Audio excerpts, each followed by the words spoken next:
Fala galera, beleza? É o seguinte, como alguns de vocês sabem, além de jornalista, eu também sou profissional de marketing e por isso eu decidi abrir uma playlist aqui no canal para tratar sobre isso. Dicas de marketing, dicas de comunicação, dicas que eu acho que podem ser interessantes na vida de todo mundo.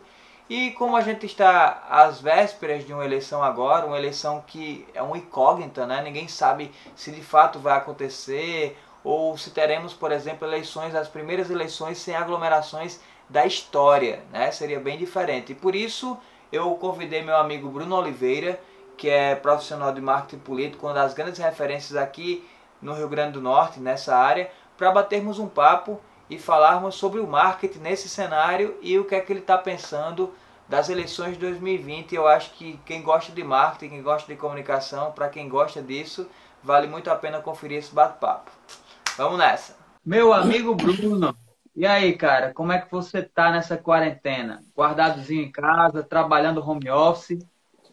Estou aqui, a gente está desde março home office, eu e com toda a minha equipe, né? Pois Mas é. felizmente assim, a gente tem uma facilidade de trabalhar home office, a gente não teve nenhuma dificuldade de se adaptar. Na verdade, a gente está até trabalhando mais do que o É normal, isso porque, que eu digo. porque Eu também estou acorda, trabalhando muito mais, você cara. acorda e já está Muito mais. trabalhando, né? Então, Aí, Bruno, mas o nosso assunto hoje aqui, eita, até a luz apagou aqui, ó, mas vai ficar legal, vai ficar bom assim. Bruno, nosso assunto aqui, como a gente é da área do marketing político, eu queria convidar você, né, a um bate-papo para falarmos sobre marketing político nesse cenário certo. das eleições. E, em primeiro lugar, eu quero saber de sua parte. Você acredita que teremos eleições agora em 2020 ou não? Acredito porque é muito complicado você fazer uma mudança no sentido de mudar a data da eleição, né? Primeiro que você implicaria na mudança dos mandatos, aí já complica também.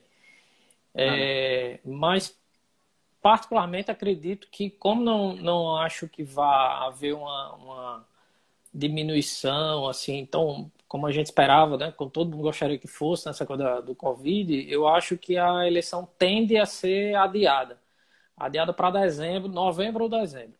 Essa é é a que o minha. TSE, até o TSE já se manifestou a esse respeito, né? Não é simples também não, porque a data da eleição ela é constitucional, precisa fazer uma mudança na Constituição. Então, precisa de um acordo da Justiça com o Congresso para poder não ter nenhum problema assim com judicialização posterior. Agora, passar para o ano que vem eu acho difícil, porque aí já implica em mudança nos mandatos, né? Os tamanhos dos mandatos não daria. O cara foi eleito para 4 anos, ficaria mais de 4 anos. E o outro que teria que ser eleito para 4 anos ficaria 3 anos e alguma coisa. Então, acho mais difícil acontecer isso do que adiar para dezembro. Não, eu também acredito que teremos eleições, só que eu vou levantar a minha tese aqui, e aí Levando. você diz se você concorda comigo ou não. Certo. Teremos na história a primeira eleição sem aglomerações, ou com muito menos aglomerações. Talvez se tiver aglomeração, são poucos eventos nesse sentido. Você concorda?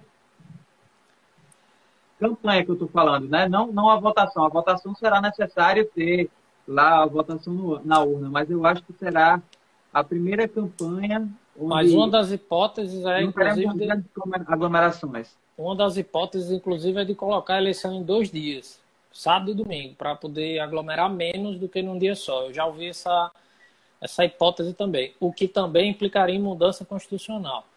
Sim. Mas não sabemos.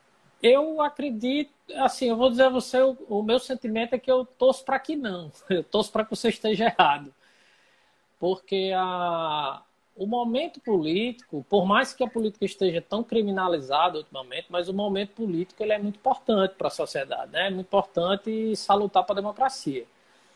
Eu fico imaginando a Rua 7 lá em Parelhas, a gente não vê aquela aglomeração que a gente vê nas campanhas eleitorais lá do município. Eu fico imaginando em Acari o pessoal não conseguir fazer as movimentações. Fico imaginando nos municípios a gente não conseguir fazer essas movimentações. Mas em Natal as campanhas já são mais ou menos frias, né? Já há bastante tempo.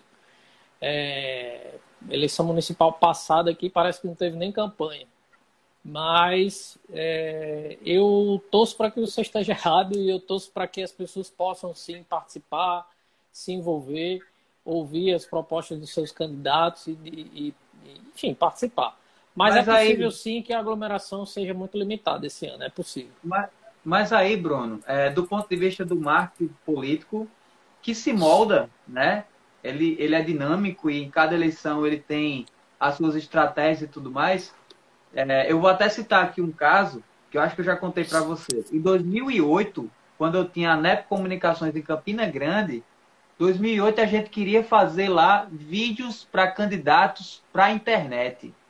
E naquela época, sabe o que eu ouvia dos candidatos? Era, mas é só para a internet? Quem é que vai ver isso? Isso em 2008. Hoje, existem equipes só para a internet. Então, eu acredito que, assim, vai se moldar. E, lógico, a importância da internet cresce muito nessa eleição. Mas eu acho que não haveria grandes perdas porque o diálogo e o debate continuaria acontecendo. Você não concorda, não? Concordo, mas a gente não pode deixar de lembrar do aspecto do entretenimento que uma campanha eleitoral também envolve, certo?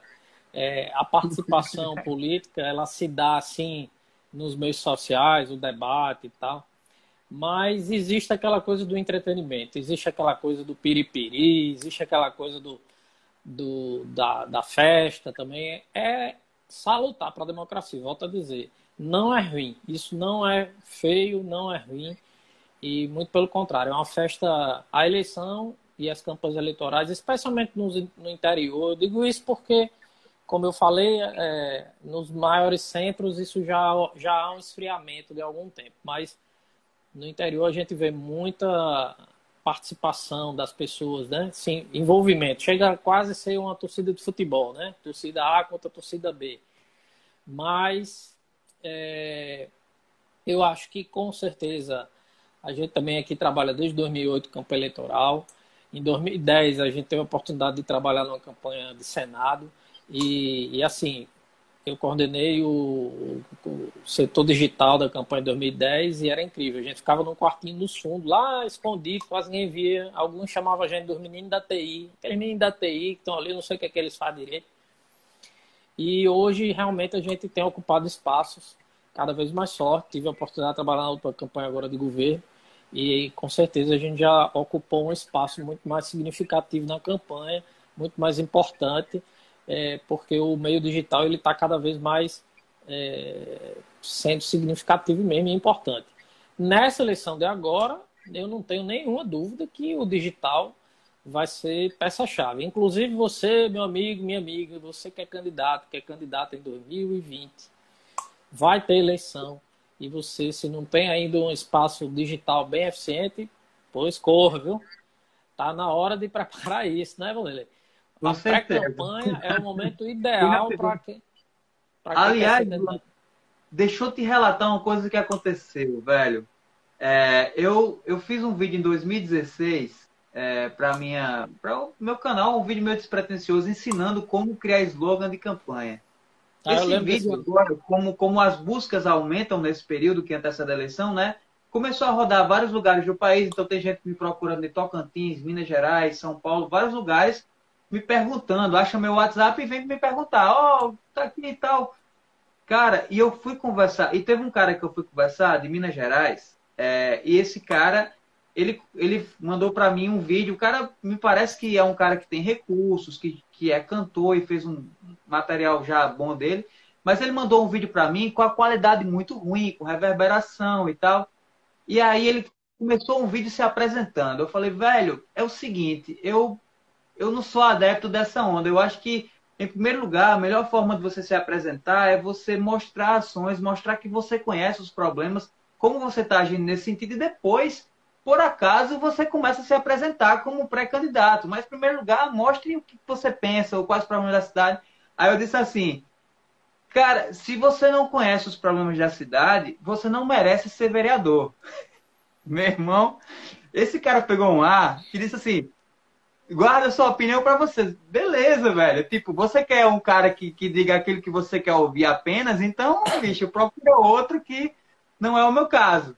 Aí, assim, eu acho que nesse cenário em que a gente tem muito digital, eu acho que a exposição do candidato, a exposição dele para as pessoas saberem quem ele é, como ele é, acaba exigindo dele esse maior conhecimento a respeito do município, a respeito da realidade local. Tô certo? Sim, com certeza. A internet, assim, o que que a pessoa precisa entender do que é o meio digital? O meio digital, como o nome já está dizendo, é um meio. É uma alternativa, é uma maneira de você se comunicar com as pessoas.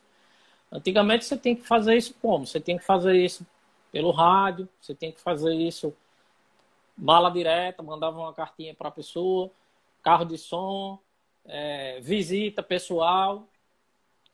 Hoje você tem mais um meio que é o meio digital. Esse meio é um meio de diálogo, não é um meio só de ida. É um meio de ida e vinda, é diálogo. Você manda a informação e recebe a informação.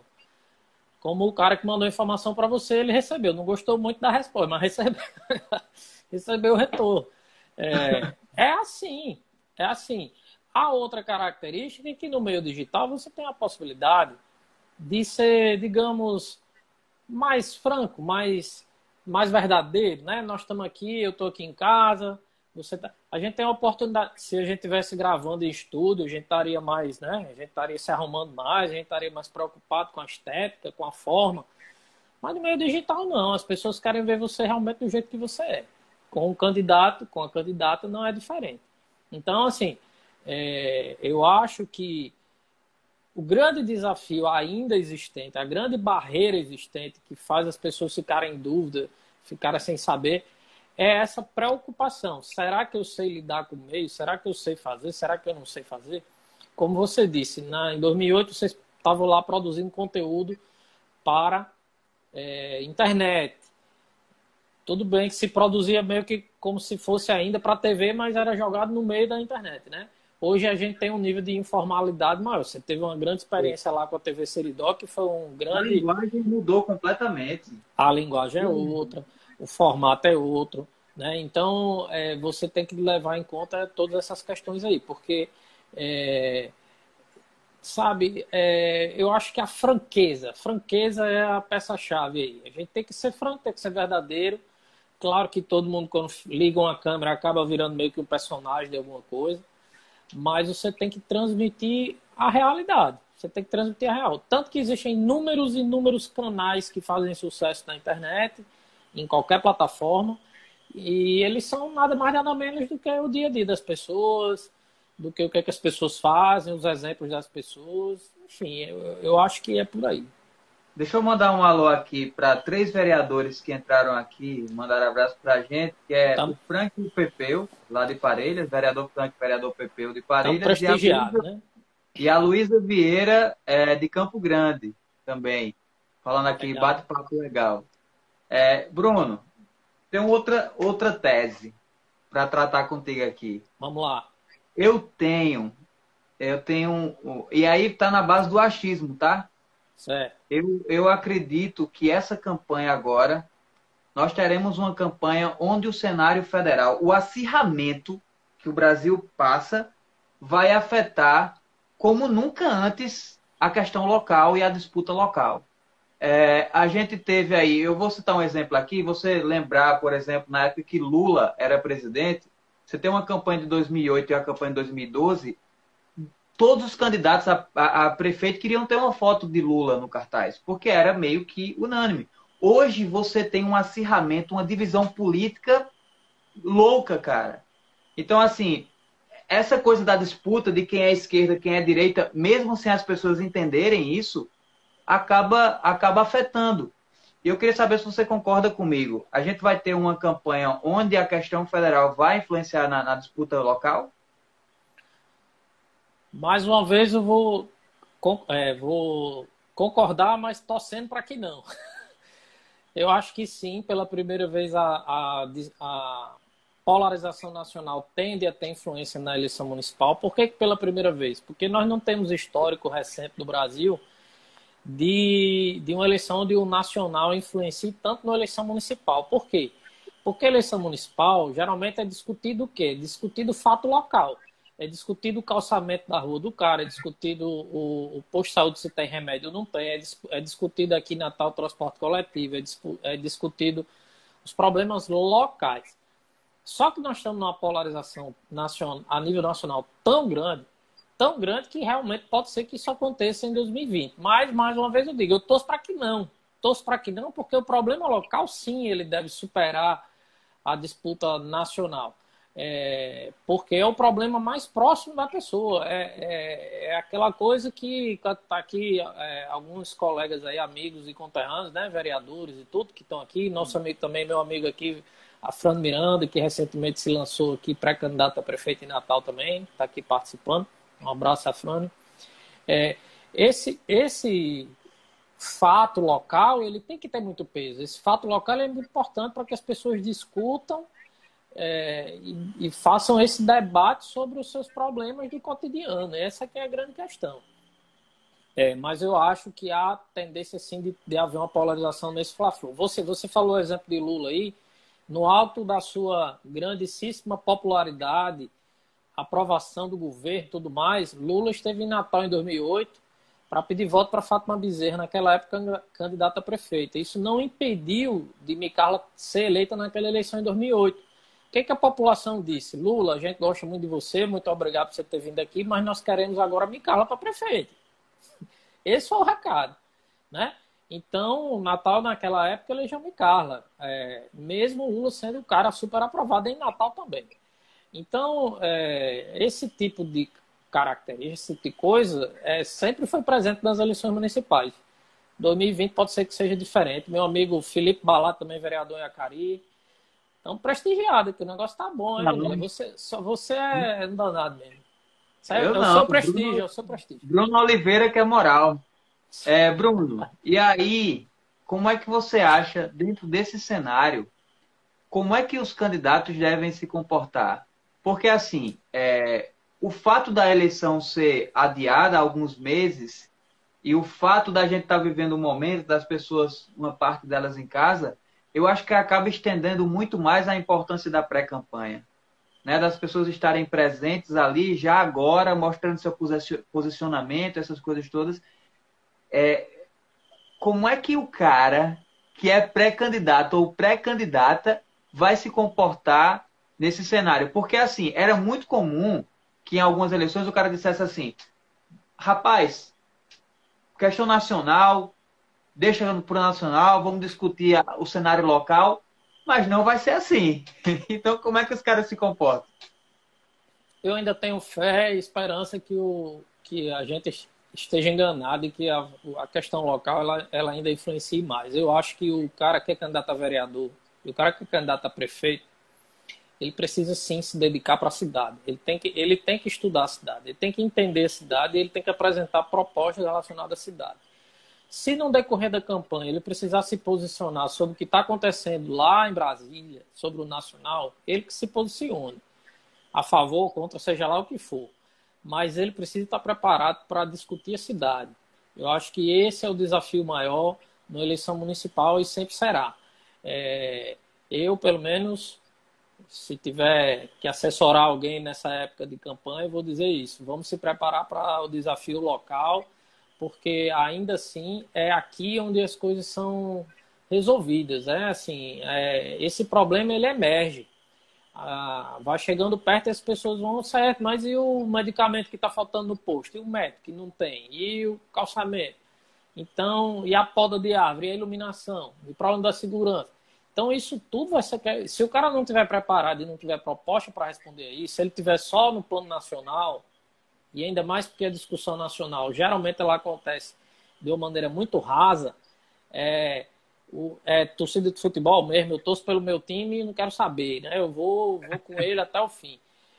Aí é que a campanha tende a ser muito frágil, aí é que a campanha tende a ser muito de pouco conteúdo, né? Então eu acho que não é isso que a população espera. A população espera um debate mais construtivo, muito embora possa ser sim que o nacional domine aí a disputa. Deixa eu ler aqui dois comentários. O Felipe Bala tá dizendo: Bruno, amigo marqueteiro campeão, no Acari fez história. E o Dedé, que é o nosso amigo também lá de Acari, Dedé do PT, com uma campanha basicamente virtual, tudo poderá ser um incógnito. Isso é, com certeza, verdade. Bruno, então, mas o que é que você, se você tivesse a chance, cara, dissesse assim, Bruno, eu preciso de você aqui agora, já para me orientar na pré-campanha. A gente sabe que política, isso você, eu e qualquer pessoa que trabalha na área sabe que não existe em cima do muro. Concorda, né? Política é Sim. você tem que se posicionar, você tem que ter definições claras. Em cima do muro não existe. Então, assim, se alguém fosse pedir um conselho para você, você diria o quê? Não se posiciona sobre não negócio de apoiar Bolsonaro ou ser contra Bolsonaro. Você aconselharia isso ou você diria não, se posicione, porque e aí depende muito também, né, se o cara é candidato ao executivo ou legislativo, porque o legislativo ele só precisa um nicho lá, só aquele universo dele, né, para ser eleito. Mas o que é que você aconselharia? Bom, eu acho que o posicionamento é fundamental na vida de qualquer pessoa, né? Há vários casos aí de políticos que ficaram em cima do muro e acabaram perdendo. Nós temos um partido que ficou famoso, virou até sinônimo de, né? Nada contra aqui, os vários colegas que eu tenho no PSDB, mas os tucanos ficaram com essa fama de tucanar, né? Tucanar é ficar em cima do muro. Você não sabe se vai para um lado ou vai para o outro, né? Você está ali querendo se beneficiar do governo, fazer parte do governo, mas também você não quer assumir o lado ruim de ser governo. Eu acho que, e não é à toa que o PSDB também sofreu, assim, talvez na última eleição, a maior derrota de todos os tempos, né? Desde a sua existência. Eu acho que essa questão ela é fundamental. As pessoas têm que se posicionar. Agora, uma coisa é eu me posicionar, Vanderlei, outra coisa é eu trazer a discussão para mim. Eu posso me posicionar, mas se a discussão não está existindo, eu não preciso trazê-la para mim. Exemplo, bem prático. Eu estou numa campanha onde está sendo discutido uma questão pontual, muito específica da cidade. Eu vou entrar num debate ou num programa de rádio ou na internet para falar sobre outro problema, só se aquilo me for trazer algum tipo de benefício, né? Se não, eu não tenho por que trazer essa discussão. Agora, se eu for questionado, não. Se eu for questionado, aí eu me posiciono. Mas também estratégias são definidas por pesquisas, né? Por exemplo, se Agora o que está o cara tá numa acontecendo? cidade, que o cara percebe que Bolsonaro está mal avaliado e o cara está num debate, ele pode simplesmente puxar e falar, olha, esse cara aí apoia Bolsonaro, porque ele sabe que vai trazer danos para o concorrente, né? Mas o que está acontecendo? Eu assessoro um cliente aqui na Grande Natal e nós estávamos fazendo análise da situação lá.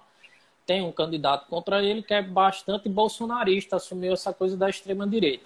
E ele, analisando o cenário, como é que eu me posiciono, como é que eu não me posiciono. A questão ali que a gente orientou. Bolsonaro teve 30% no primeiro turno na cidade, 36% no segundo turno na cidade. Perdeu com uma distância muito grande para o candidato do PT, no primeiro e no segundo turno. Isso é um sinal. O que acontece é que o eleitor bolsonarista, em geral, principalmente esse que está dando base ao governo hoje, que é o famoso 30% que o pessoal fala, né? É um eleitor bastante engajado, é um eleitor que faz barulho, é um eleitor que vai para a rede social, é um eleitor que briga, é um eleitor que vai para a porrada se for necessário, né? Então é um eleitor que causa, talvez, uma impressão de que o mundo é daquele jeito, que não é. E aí o que você falou que eu acho que é fundamental. E aqui, gente, a gente não está falando contra A, nem a favor de B, nem contra B, nem a favor de A. A gente está apenas analisando, tentando analisar a coisa tecnicamente. Tecnicamente é pesquisa, velho. Pesquisa. Você vai lá fazer uma análise. Lula fez caravana pelo Brasil e pô, foi uma loucura com a presença dele também. Então, assim, você vai dizer que Lula é feio numa cidade onde Lula é adorado pela população, na zona rural, em vários lugares? Então você tem que levar em conta essas questões.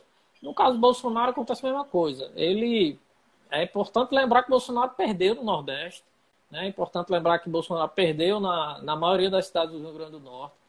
Agora, o eleitor dele realmente é um eleitor engajado, é um eleitor que realmente se manifesta bastante, se posiciona. E isso acaba, talvez, criando algum tipo de sei lá, a gente acha que o mundo é daquele jeito. Você lembrou de um cenário interessante, Bruno. Eu não lembro se 2008 foi a campanha de 2012. Eu lembro, cara, que nenhum candidato queria falar mal de Lula. Tu lembra disso? Não, Nenhum ninguém queria candidato falar a mal de Lula até prefeito. um dia desse. Essa coisa de falar mal de Lula só virou moda agora. Até Bolsonaro Não, não mas, queria falar mas eu mal tô, de Lula mas eu tô durante falando muito em tempo. eleição. Eu tô falando em É, eleição, porque eleição é muito comum que você detone o adversário. Mas eu lembro, eu acho que foi na eleição de 2008 ou 2012, eu não estou bem lembrado. Mas eu lembro que eu olhava assim e falava, cara, ninguém tem coragem de bater em Lula. Porque era uma popularidade gigante. Não tinha. Então, assim, é por isso que eu digo que essa eleição agora é muito diferente. Porque agora o cara, dependendo do lado que tá, ele bate ou um lado ou outro, porque tá disputado, né? mas aí vai aquele início, aquele assunto que a gente está falando. A questão nacional ela tinha menos peso nas eleições municipais. Sempre Isso, teve. isso. Aliás, a questão nacional sempre teve menos peso até nas eleições estaduais. A eleição do governo sempre teve mais importância do que a do governo federal. Com exceção de 2018. 2018 isso aí mudou realmente a eleição federal, causou muito mais. A 14 também já teve muito acirramento com aquela eleição de Dilma e Aécio, mas o fator local ainda era mais pesado, né? Em 2018 foi muito forte. Tanto que a gente está aqui deduzindo ou imaginando que 2020 possa ter bastante influência da eleição nacional, do fator nacional. Isso. Deixa eu ler aqui um comentário do PP, o lado Parelhas, dizendo assim, Bruno, no interior, principalmente, as pessoas estão acostumadas pelas identidades de seus políticos, mas especificamente aqui em Parelhas, o povo votou no 25, na outra campanha 22 e depois no 11. Mas aí, de toda maneira, independente do número, é representação de grupos, né?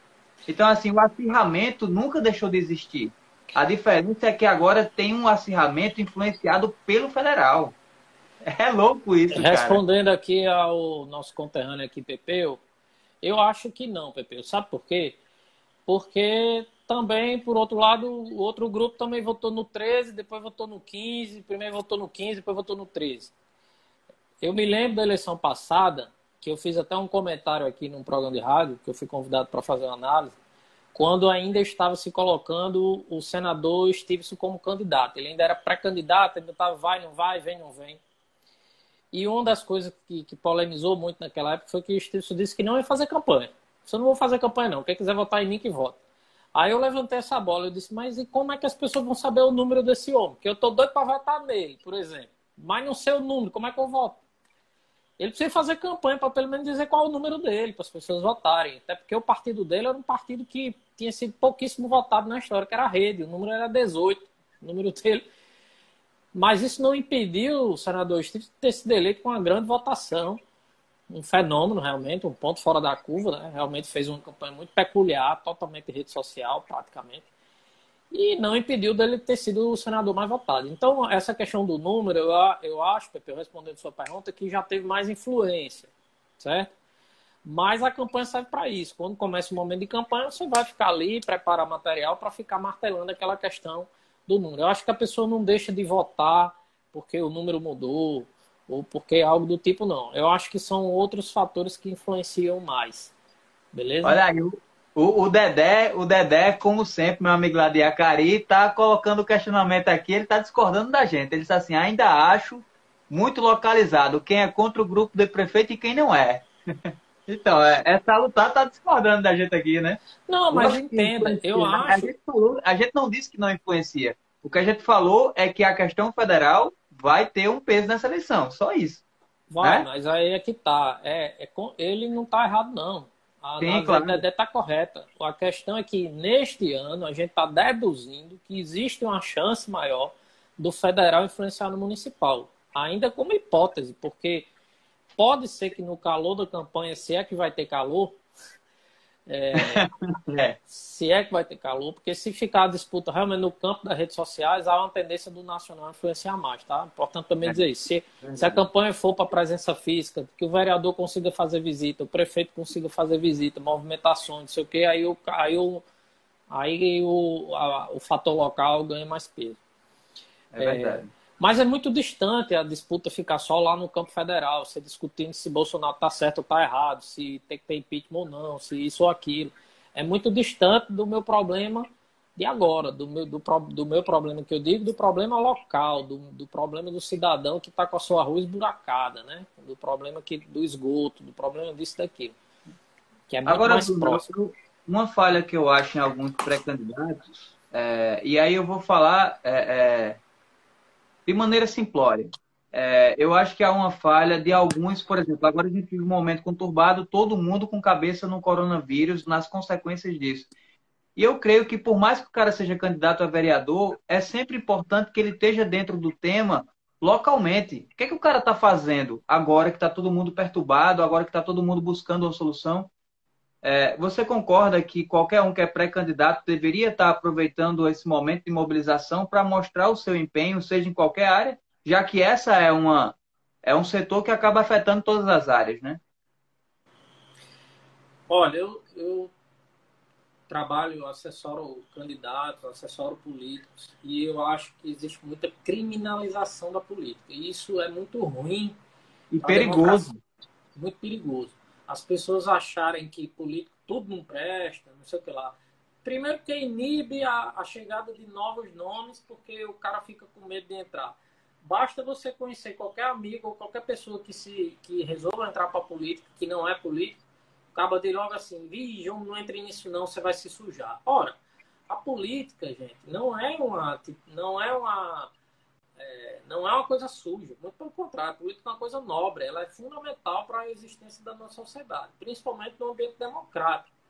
É importante que a política exista, é importante que os políticos existam. O que a gente precisa combater são os excessos, são as violências que ocorrem, são a corrupção, né, esse tipo de coisa que precisa coibir.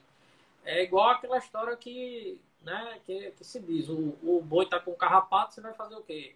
Tratar para tirar o carrapato do boi ou vai matar o boi?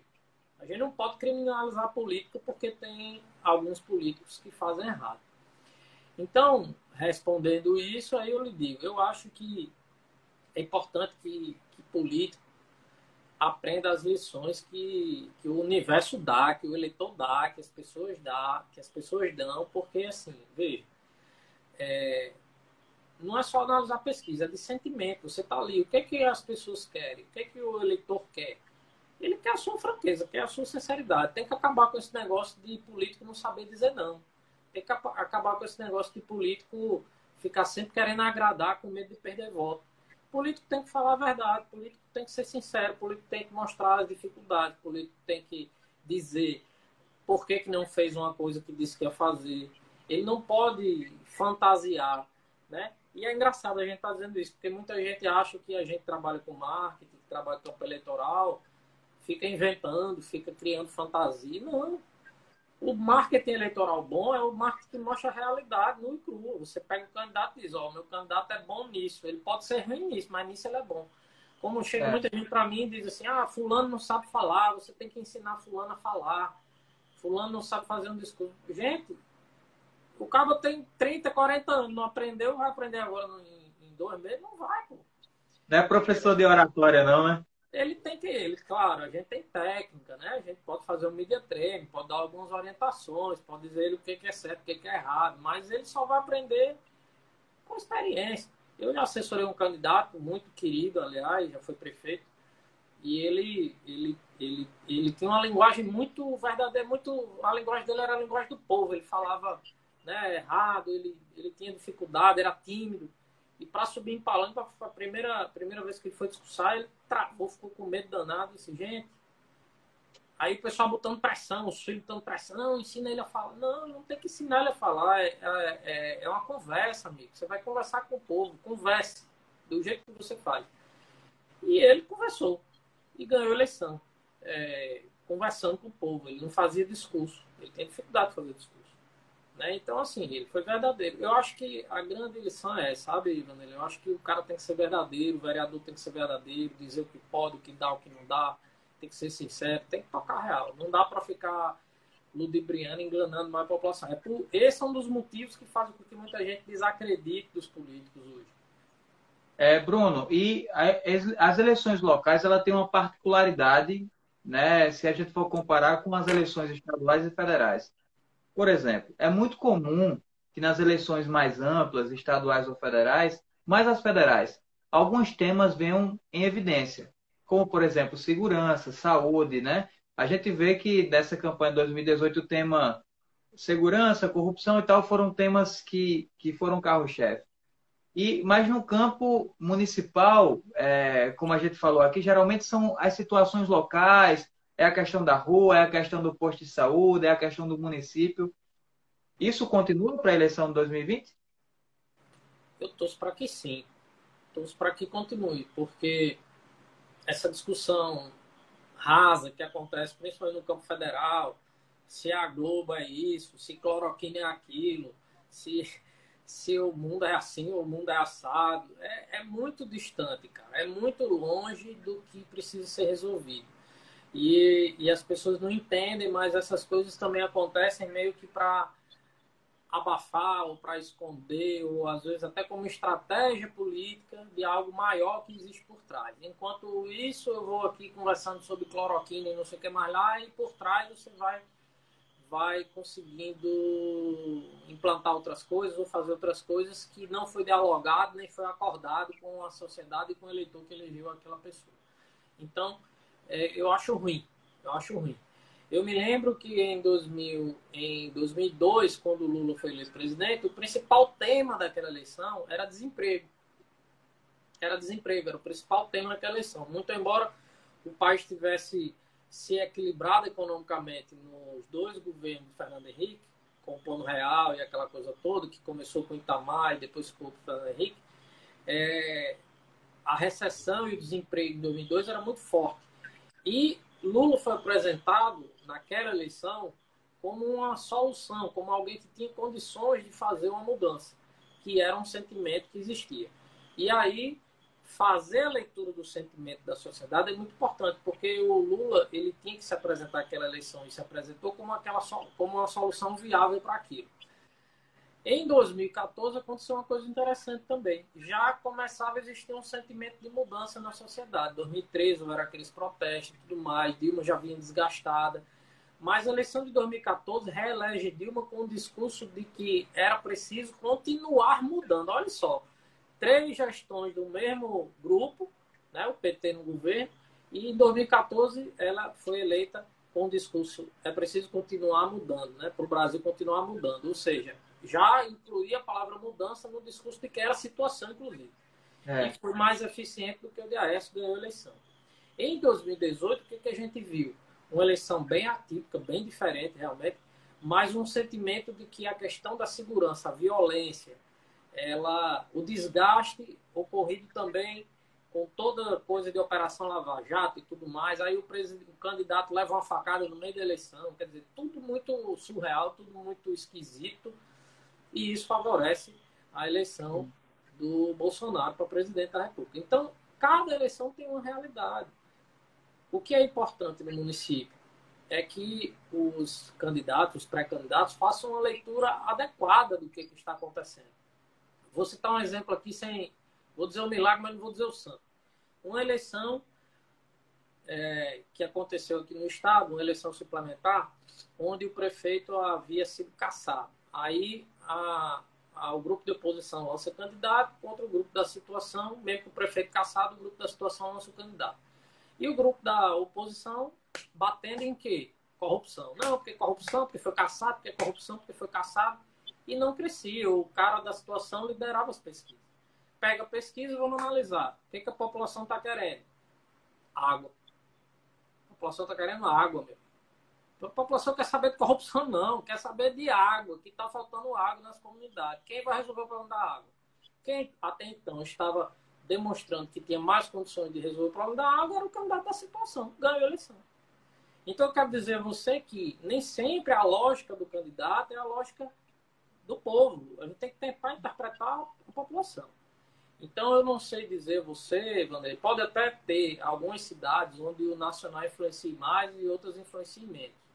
O fato é que é importante que a leitura seja feita. Existem mecanismos para isso, né? A pesquisa é um deles. para que as pessoas, os candidatos entendam qual é o anseio principal. Ah, o problema é água? Então vamos pesquisar, vamos estudar aqui o problema da água, vamos ver como é que resolve esse problema. Quem se apresentar de maneira mais eficiente para dizer eu estou aqui para resolver o problema da água, vai ganhar a eleição. Então nem sempre é muito lógico, a gente acha que é muito fácil, muito lógico, mas não é. É verdade. Então, Bruno, a gente vai se aproximando do fim aqui, né? Que você sabe que o Instagram deixa só uma hora agora, porque é Já tanto está live. acabando já. Já está perto de dar uma hora aqui de nossa conversa. Sempre muito boa conversar, sempre muito bom conversar contigo. Sempre boas leituras. Igualmente. Mas se você pudesse agora chegar para um pré-candidato que te procura e fala, Bruno, eu preciso me colocar nesse cenário. Quais eram os conselhos que você daria para um pré-candidato ou para uma pré-candidata agora? Eu dou sempre um conselho principal. O conselho principal de entender, você tá ciente do desafio que é. Né? Tá ciente do desafio que é. Porque às vezes o cara tá meio... Não tá, às vezes ele não tá ciente do desafio. E o desafio é você se colocar. Se não é político, vai se colocar como político, já sabe que vai levar porrada. Então você tem que ter sangue frio para saber levar porrada. E a porrada vem às vezes de onde a gente menos espera, né? Tem que saber levar porrada, tem que saber aceitar a crítica, tem que ter um nível de resiliência para poder entender e não ter raiva de quem lhe critica. Você tem que entender o contexto, né? Claro que existem críticas que são muitas vezes equivocadas ou exageradas, né? Principalmente num momento de acirramento como esse. É triste a gente ver, como eu já tive a oportunidade de ver, e até eu que trabalho com isso há muito tempo, fiquei assim meio chocado em ver um político sofrer um ataque assim, sistemático, organizado, orquestrado, para aí todo mundo entrar lá e ficar comentando. E os ataques não são assim, você votou errado naquele projeto. Não, o ataque assim, de baixo, sabe, assim, é pior nível. Então você tem que ter resiliência, você tem que saber que sua família, infelizmente, também vai sofrer com isso.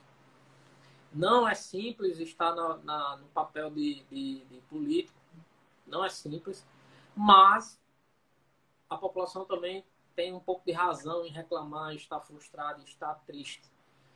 Mas eu dou sempre essa recomendação, assim, de vocês se preparem. E quando eu digo se prepare, não é dizendo assim, não vá não, não, pelo contrário, assim, se prepare emocionalmente, fisicamente, mentalmente. Comece a fazer uma preparação. Pré-campanha serve para isso também. Eu recomendo que o cara procure um nutricionista, procure fazer exercício físico se não faz, coma na hora, você que esteja com a mente livre, liberta, para poder raciocinar. O candidato, eu sempre oriento meus assessorados de montar equipe, montar time. Eu entrego um organograma, ajudo ele a montar uma equipe para dizer assim, você precisa de alguém tomando conta do financeiro, você precisa de alguém tomando conta disso, alguém tomando conta de mobilização daquilo outro. Por quê? Porque o candidato não pode querer pensar em tudo. O candidato tem que estar com a mente livre, limpa, preparada para enfrentar. É quase como uma Olimpíada, Vanderlei. Você vai para um campeonato, você vai para uma Olimpíada, você vai disputar uma prova. Você tem que se preparar fisicamente, mentalmente, né? As propostas, tem que ter proposta. Não adianta ir para uma campanha vaga, só com aquele discurso vazio. As pessoas não querem mais isso, né? Então, é por aí. A recomendação é mais ou menos essa. Eu vi que teve um amigo aqui que, Gilson, perguntou uma coisa interessante, Vanderlei, me permita. Gilson é lá de Acari também. Pronto. Me fala os 5 principais erros que o pré-candidato não pode cometer. Difícil, hein? Deixa eu falar um aí, Bruno. Fala. Cara, um erro que eu percebo gritante, sabe o que é? O cara é candidato a vereador e não escolhe o segmento que ele vai se focar. Porque o candidato a vereador tem que saber que ele não é candidato a prefeito. Né? O prefeito ele tem todo aquele problema a se discutir da cidade e, na minha concepção, o vereador ele tem que escolher o campo de atuação, porque ele necessita dos votos necessários para chegar lá ao legislativo. Esse é um ponto que eu considero. Você ter consciência de para qual cargo você está concorrendo. Esse é o que eu considero. Fica à vontade agora. Mas você sabe que tem muito candidato que sofre, que é vereador há muitos anos, e um dia que resolve ser candidato a prefeito, e tem vários casos lá em vários lugares, ele sofre também pra caramba por causa disso que você está falando.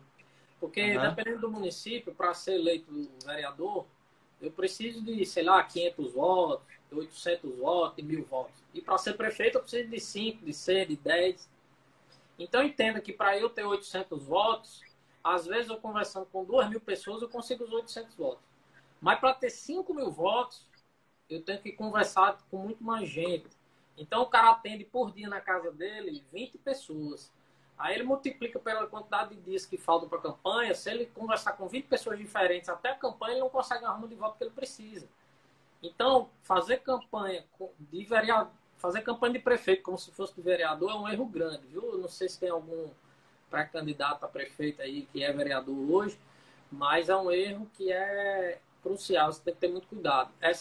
Pegando um gancho dessa sua sugestão, Vanderlei, porque realmente a candidatura do vereador, ela pode sim ser uma candidatura de nicho. Eu posso fazer uma candidatura segmentada num bairro, numa região, numa comunidade.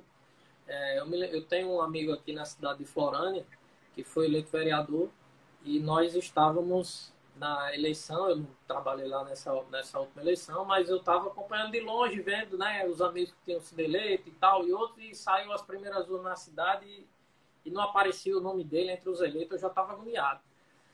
Fechou as urnas, ele foi o mais votado. Por quê? A votação dele, toda concentrada numa comunidade, fica mais distante da cidade. Quando a votação, as urnas de lá chegaram para ser computadas, ele tinha quase os votos da comunidade todinha, foi o mais votado da cidade. Muito bom. Que juntou. Então, a candidatura do vereador, ela pode sim ser segmentada. É importante que ela seja, que tenha um nicho. Pode ser da igreja, pode ser do bairro, pode ser do sindicato, pode ser disso, pode ser daquilo. É realmente interessante ter esse tipo de segmento. E existem Mas a vários pergunta erros. do Gil, você consegue falar aí os 5 erros? Cinco eu não sei se eu vou conseguir dizer, Gilson, mas são muitos os erros, mas eu posso te dizer uma coisa. Quando você procura fazer um trabalho mais profissionalizado, um trabalho mais calcado na técnica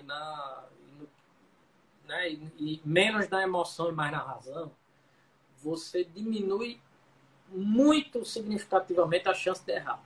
Eu digo sempre o seguinte, quem contrata qualquer profissional de marketing não ganha campanha, gente, nem perde. Não ganha, nem perde. Marketing ajuda você a errar menos. É diferente. Então, a nossa experiência e a técnica que é usada faz com que o candidato erre menos. E eu digo que campanha, principalmente aqui no nosso estado, principalmente municípios do interior, já tive a oportunidade de fazer campanha Cari, já tive a oportunidade de fazer campanha Parelho, já tive a oportunidade de fazer campanha Tenente Laurentino, onde a gente ganhou a eleição lá com 10 votos de diferença. Foi a campanha mais acirrada do estado. Já tive a oportunidade de fazer campanha em Florânia, em vários municípios, aqui em Natal e em outras cidades. Gente, as eleições aqui são muito acirradas. A maior parte das eleições se decide ali por 5, 6% dos votos. Então, isso faz com que cada errinho que você comete, você tenha né? Principalmente se forem só eleição majoritária com 2 candidatos. Você perdeu aqui e o outro ganhou lá. De graça, muitas vezes. Então, errar menos eu acho que é o principal. Os erros mais comuns é difícil assim, de dizer, mas existem alguns. Assim. Eu acho que o principal é o salto alto. Eu vou resumir os 5 em um só.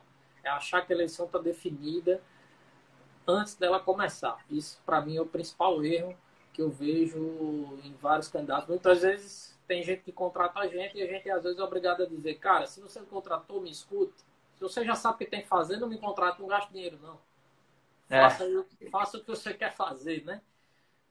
Mas se você me contratou, então escuta a experiência de quem já fez algumas campanhas, Não, ganhou algumas, e perdeu o outras. pior é o cara contratar uma pessoa para dizer aquilo que ele quer ouvir. Não vai ser meu caso. Não adianta, né? Porque nós temos que ter um compromisso Com a causa, né? com a causa. Nós fomos contratados para aquilo, nós temos que realmente tocar real. Eu digo que a nossa relação de assessor e né, de quem assessora uma campanha e de quem faz uma campanha é uma relação quase que de médico e paciente. Se o paciente estiver doente, você tem que dizer. E você tem que receitar o remédio. Se o paciente vai tomar o remédio ou não, aí é outra história. Mas aí cabe o livre-arbítrio dele. Mas o papel do médico é receitar e dizer, faça esse tratamento e vamos ver se vai dar resultado. Com base, obviamente, em estudos. Ele vai fazer um exame no raio-x, vai fazer uma tomografia, vai fazer uma pesquisa para entender qual é o problema. Entendeu qual é o problema, receita o remédio e vamos ver se o resultado vem, né? Bruno, vou te agradecer aqui porque a gente já está meio que estourando aqui. Daqui a pouco o Instagram vai fechar a nossa conversa aqui. Obrigado pela Isso. sua atenção, obrigado pelas informações que você trouxe aqui e mandar um abraço para todo mundo que acompanha essa live. Teve gente aqui da Paraíba, do Rio Grande do Norte, pessoas ligadas à política, né? Que geralmente é um tema, esse tema que a gente está tratando assim, não é um tema que todo mundo curte, né? É um tema que é realmente do meio. A gente está aqui conversando com pessoas que são desse meio, né? Ah, Então, é muito legal. E obrigado pela sua atenção. legal que muita gente entrou aqui, comentou, né? E participou aí, muita gente, uma audiência qualificada aí que a gente conseguiu. Legal. Estou à disposição, Rodrigo. Sempre que quiser bater um papo, tamo aí. É sempre legal o nosso papo. E quando tem a galera assim ajudando a gente a discutir, a debater, é sempre legal também. A gente só não quer aqui, pessoal, só gente que venha com a cabeça muito emocional. A gente está aqui para falar. Pois é. É Só sempre o que eu digo. Quando eu falo sobre isso, velho, é o seguinte: você quer conversar com o Vanderlei da estratégia de marketing ou com o cara, a pessoa que tem as suas torcedor. emoções porque eu tento separar nesse momento, né? Com certeza. Por mais que a gente tenha nossa posição pessoal sobre vários temas, e se a gente defende que os assessorados da gente tenham posição, a gente também tem que ter. Mas uma coisa é saber separar isso do que é o trabalho profissional que a gente precisa fazer. Eu, graças a Deus, tive a oportunidade de trabalhar com vários candidatos e várias pessoas que eu assessorei, em que realmente eu acreditei, realmente eu gostei de trabalhar. São pessoas. Eu tive sorte de trabalhar com muita gente legal, muita gente boa. E às vezes você vai para uma disputa onde o adversário também é uma pessoa de bem, também Sim, não é porque ele é seu adversário que ele é seu inimigo, né? pois é. Ele é um adversário local, momentaneamente. Muitas vezes as pessoas extrapolam e confundem um pouco as bolas aí. Não faz o menor sentido. Agora sim, para a gente encerrar, se eu pudesse deixar uma orientação aqui para alguém, eu estava revendo alguns vídeos que eu gravei aqui num passado não tão distante, e eu lembrando sobre buscar o diferencial, né? Que o marketing, ele sempre tem essa estratégia de buscar o diferencial. E eu relatei um caso que eu vivi em 2012, quando eu era sócio da Referência lá em Caicó, e a gente foi fazer a campanha de Elídio em Jardim de Piranha. E aí a gente foi gravar em Recife, que era onde ele, não sei se ele tem apartamento ou tinha apartamento lá em Eu não Recife. tenho a sorte de fazer uma campanha rica dessa. A gente tava lá em Recife, no apartamento dele lá. Eu cheguei para ele e perguntei assim: eu em busca de procurar um diferencial, né? Porque Elídio, a situação dele era muito parecida com a do adversário, que era do Corufino, Rogério Corufino. Isso. Eram duas pessoas que tinham saído de lá para tentar a vida fora, o Rogério em Fortaleza e Elídio em Recife. E eles conseguiram ascender na vida, né? E eles tinham o objetivo de ser prefeito da cidade. Aí eu pensando, pô, como é que a gente vai encontrar o diferencial aqui se os caras são tão parecidos? E aí naquele dia eu tive uma conversa com ele que eu disse assim, Elídio, como é que você pode trocar, cara, a vida aqui no Recife, apartamento de frente para a praia, para ir ser prefeito de Jardim de Piranha, meu amigo? Como é que foi um negócio desse? Aí ele disse assim, rapaz, eu não troco qualquer apartamento desse que eu tenho aqui pela minha propriedade lá a minha fazenda lá em Jardim de Piranhas, que aqui é o melhor lugar do mundo. Eu falei, esse é o diferencial. Esse cara é apaixonado por Jardim de Piranhas. Eu estou falando de um contexto aqui de 2012. Então, assim, se eu pudesse deixar aqui um conselho para algum pré-candidato ou pré-candidato que está nos assistindo, busque o seu diferencial. O desse caso que eu citei era o fato do cara ser de fato apaixonado pela cidade. Era um grande diferencial, né? Numa cidade que tinha seus vários problemas, então era preciso apresentar um cara que estava disposto a abandonar a sua vida para em função da cidade, da uma cidade. Então, assim, esse é o meu conselho, a minha dica. E para a gente encerrar, Bruno, deixa dele aí. Busca o seu diferencial. Se esse seu diferencial for aquilo que a população quer, aí o casamento é perfeito, né? O diferencial, a característica é essa, e a população enxerga nisso uma característica que é verdadeira em você e que realmente ela é fundamental. Assim, já também citando, você usou um exemplo seu, vou usar um exemplo meu. Só que a sua foi um exemplo de campanha rica, a minha foi um exemplo de campanha pobre que nós ganhamos, mas era o Davi contra a Golias. A nossa campanha era difícil, era muito, sabíamos que era difícil, mas o prefeito o prefeito era bem avaliado na época, a estrutura dele era muito grande, ele tinha a prefeitura ao lado dele, mas nós ganhamos a eleição porque ele tinha um defeito, um problema que a gente identificou em pesquisa. Ele era distante da população.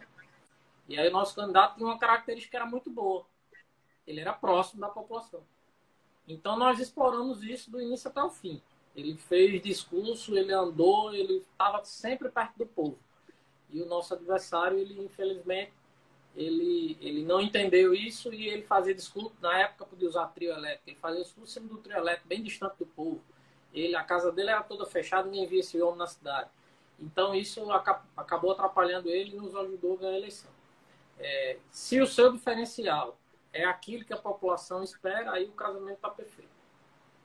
Pra gente encerrar aqui, eu só quero dizer que Bruno tá tirando onda aí, viu? Com esse negócio de campanha rica, porque esse cara aí já pegou campanhas que eu não cheguei nem perto, amigo. Esse cara dirigiu campanha de Senado, de coisa grande, viu? Só campanha pobre, até de Senado e governo que eu fiz foi liso, foi liso. Bruno, grande abraço, boa noite, fique com Deus e a gente se encontra por aí na vida. Quando passar essa quarentena, a gente volta a conversar presencialmente. Se Deus quiser. E estou aqui à disposição. Se quiser fazer outra live, a gente está aqui para falar de tudo. Vamos fazer uma live só para falar de parelhas, que você sabe que eu sou apaixonado por parelha, você também é, né? Nós somos parelhenses, conterrâneos, temos que falar da nossa cidade. Agora sim. Valeu, Bruno, grande abraço.